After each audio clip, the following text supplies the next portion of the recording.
Halo sahabat SH, kembali lagi dengan kami di channel Sketsa Hukum. Channel yang membahas seputar hukum dengan metode sketsa gambar yang sangat menarik. Kali ini kita akan membahas terkait perkawinan beda agama.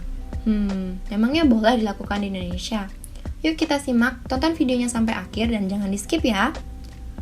Perkawinan adalah ikatan sosial atau ikatan perjanjian hukum antara pribadi yang membentuk hubungan kekerabatan dan yang merupakan suatu peranata dalam budaya setempat yang meresmikan hubungan antara pribadi yang biasanya intim dan seksual. Perkawinan umumnya dimulai dan diresmikan dalam upacara pernikahan. Umumnya, perkawinan dijalani dengan maksud untuk membentuk keluarga. Secara umum, hukum perkawinan terdapat dalam Kitab Undang-Undang Hukum Perdata, Undang-Undang Perkawinan Nomor 1 Tahun 1974. Dan bagi yang beragama Muslim juga lebih rinci dalam Inpres Nomor 1 Tahun 1991 tentang kompilasi hukum Islam. KUH Perdata masih menganut konsepsi hukum Barat sehingga lebih disempurnakan dalam Undang-Undang Perkawinan Nomor 1 Tahun 1974. Undang-Undang Perkawinan berlaku bagi agama apapun yang ada di Indonesia. Pernikahan beda agama menjadi salah satu topik bahasan yang cukup sering diperdebatkan. Hal ini karena pernikahan beda agama kian banyak jumlahnya, namun hingga kini belum mendapatkan tempat yang layak bagi kalangan masyarakat, agamawan maupun pemerintah. Di masyarakat, pernikahan yang seperti ini masih dianggap tabu, terlarang yang bertentangan dengan kaidah dan doktrin agama serta aturan undang-undang pemerintah yang ada.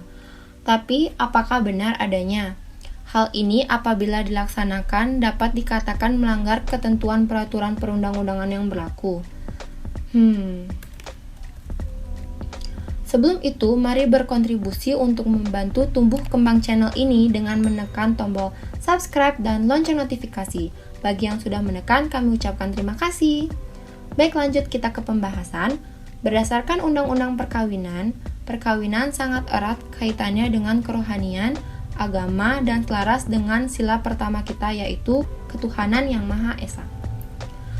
Sehingga ditetapkan pada pasal 2 Undang-Undang Perkawinan terkait sahnya suatu perkawinan menurut negara yaitu apabila perkawinan tersebut dilakukan sesuai dengan ajaran agama masing-masing.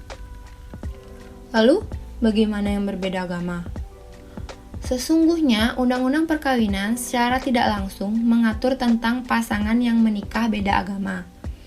Dikatakan secara tidak langsung karena memang tidak dikatakan secara eksplisit tentang pernikahan yang beda agama.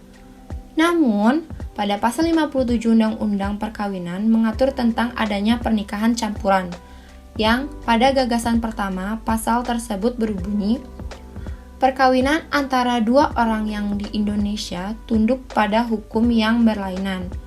Jadi, seperti yang kita ketahui bahwa di Indonesia mengakui adanya pluralisme hukum, perkawinan menurut agama dan keyakinan yang diakui di Indonesia.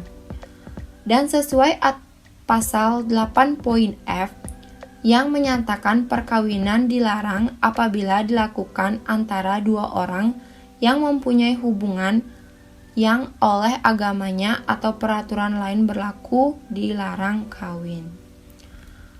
Sehingga dapat ditarik benang merahnya yaitu asalkan tidak dilarang oleh ketentuan hukum, agama, atau kepercayaan yang dianut oleh mempelai, maka perkawinan beda agama dapat terlaksanakan secara sah.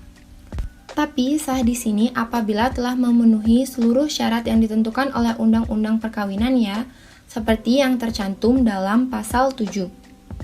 Karena selain masalah beda agama, di Indonesia ada beberapa syarat juga yang harus dipenuhi agar perkawinan tersebut dikatakan sah secara hukum. Jadi, oleh karena itu kita fokus membahas perihal pernikahan beda agama. Mari kita kesampingkan syarat lainnya dan menganggap syarat tersebut telah terpenuhi. Baik, lanjut. Namun, masalahnya hampir semua agama dan kepercayaan di Indonesia melarang adanya perkawinan beda agama. Contohnya saja agama Islam pada Al-Quran surat Al-Baqarah ayat ke-221 yang menyatakan seseorang wanita muslim diharamkan menikah dengan pria yang berbeda agama, namun memperbolehkan pria muslim menikahi wanita yang agamanya lain. Guru Besar Hukum Perdata Universitas Indonesia, Profesor Wahyono Darmabrata mengatakan adanya celah yang dapat dimasuki untuk melaksanakan pernikahan beda agama.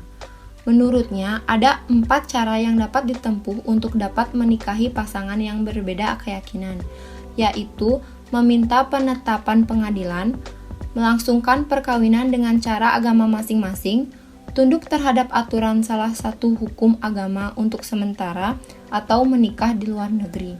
Cara-cara ini kerap dipilih lantaran tidak mudah menyingkirkan konflik batin serta konflik dengan keluarga jika berpindah ke agama lain.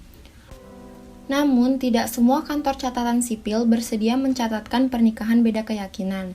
Kantor catatan sipil yang mau mencatatkan pernikahan pun akan mencatat sebagai perkawinan non-Islam, walaupun salah satu mempelai beragama Islam. Selain itu, masalah yang bisa saja terjadi yaitu pengurus lembaga agama bersikukuh menolak pernikahan beda agama. Maka, hal terakhir yang dapat dilakukan yaitu tunduk terhadap aturan salah satu hukum agama untuk sementara, yaitu dengan berganti agama sesuai dengan agama yang telah disepakati untuk dilaksanakan upacara pernikahan agama tersebut. Lalu, setelah upacara pernikahan selesai, kembali berganti agama sesuai keyakinan yang kita anut atau tetap beragama seperti si suami atau istri. Karena sejatinya di Indonesia, kebebasan beragama bagi warga negara diatur dan dilindungi oleh undang-undang. Hai, jika kalian menyukai konten kami, silakan tinggalkan like, komen, dan jangan lupa klik tombol subscribe untuk mendukung channel ini agar dapat terus menyajikan informasi seputar hukum untuk kita semua.